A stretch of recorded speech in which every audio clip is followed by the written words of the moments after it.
వక్రతుండ మహాకాయ కోటి సూర్య సమప్రభా నిర్విఘ్నం కురు మే దేవ సర్వకార్యేషు సర్వదా.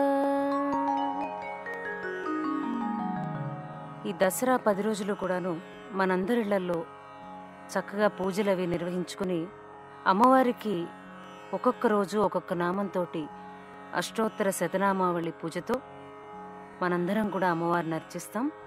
ఆ క్రమంలో ముందుగా మొదటి రోజైనటువంటి పాడ్యమి రోజు శ్రీ బాలా త్రిపుర సుందరి అష్టోత్తర శతనామావళి, అలాగే మొదటి రోజైనటువంటి పాడ్యమి రోజున పరమేశ్వరుణ్ణి అర్చించి అమ్మవారికి ఆవు నెయ్యితో చేసిన పదార్థాలని నైవేద్యంగా పెట్టాలి. శ్రీవాగ్దేవీం మహాకాళీం మహాలక్ష్మీం సరస్వతీం త్రిశక్తిరూపిణీమంబాం దుర్గాం చండీం నమామ్యహం. ఓం కళ్యాణ్యై నమః, ఓం త్రిపురాయై నమః, ఓం బాలాయై నమః, ఓం మాయాయై నమః, ఓం త్రిపురసుందర్యై నమః, ఓం సుందర్యై నమః, ఓం సౌభాగ్యవత్యై నమః, ఓం క్లీంకార్యై నమః, ఓం సర్వమంగళాయై నమః, ఓం హ్రీంకార్యై నమః, ఓం స్కందజనన్యై నమః, ఓం పరాయై నమః, ఓం పంచదశాక్షర్యై నమః, ఓం త్రైలోక్యై నమః, ఓం మోహిన్యై నమః, ఓం సర్వేశ్యై నమః, ఓం సర్వరూపిణ్యై నమః, ఓం సర్వసంక్షోభిణ్యై నమః, ఓం పూర్ణాయై నమః, ఓం నవముద్రేశ్వర్యై నమః, ఓం శివాయై నమః, ఓం అనంగకుసుమాఖ్యే నమః, ఓం అనంగభువనేశ్వర్యై నమః, ఓం నిత్యక్లిన్నాయై నమః, ఓం ఋతోద్భవే నమః, ఓం మోహినే నమః, ఓం పరమానందాయై నమః, ఓం కామేశ్యై నమః, ఓం తరుణ్యై నమః, ఓం కళాయై నమః, ఓం కళావత్యై నమః, ఓం భగవత్యై నమః, ఓం పద్మరాగిణ్యై నమః, ఓం కిరీటిన్యై నమః, ఓం సౌగంధిన్యై నమః, ఓం సరిద్వేణ్యై నమః, ఓం మంత్రిణ్యై నమః, ఓం మంత్రరూపిణ్యై నమః, ఓం తత్వత్రయాయై నమః, ఓం తత్వమయాయై నమః, ఓం సిద్ధాయై నమః, ఓం త్రిపురవాసిన్యై నమః, ఓం శ్రీమత్యై నమః, ఓం మహాదేవ్యై నమః, ఓం కాళిన్యై నమః, ఓం పరదేవతాయై నమః, ఓం కైవల్యరేఖాయై నమః,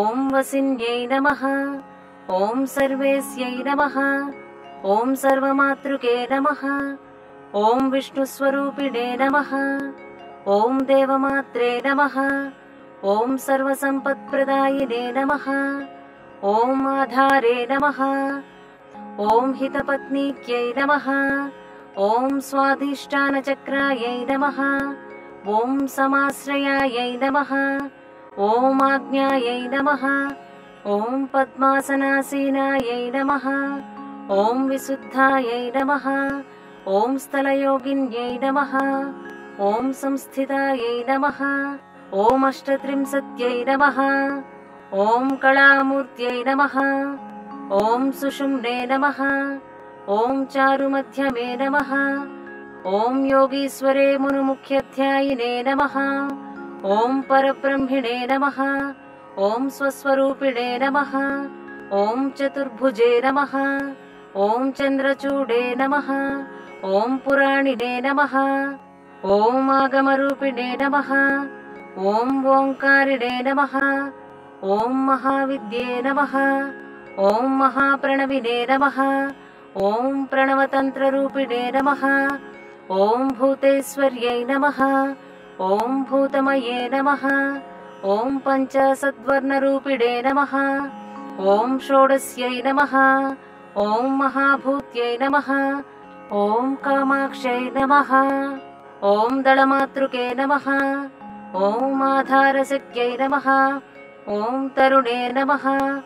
ॐ लक्ष्म्यै नमः। ॐ त्रिपुरभैरव्यै नमः। ॐ त्रिकोणमध्यमे नमः। ॐ त्रिदशायै नमः। ॐ षट्कोणपुरवासिने नमः।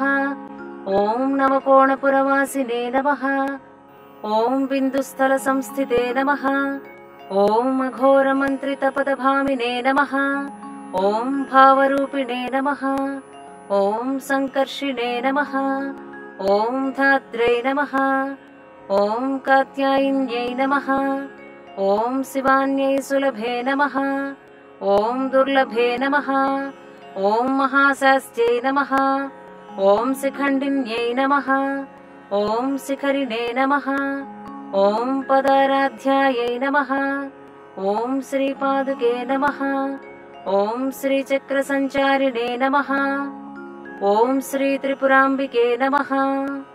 ॐ बालालीलाविनोदिने नमः। ॐ महात्रिपुरेशी भवान्यै नमः। ॐ शिवा शिवशक्त्यात्मिके नमः।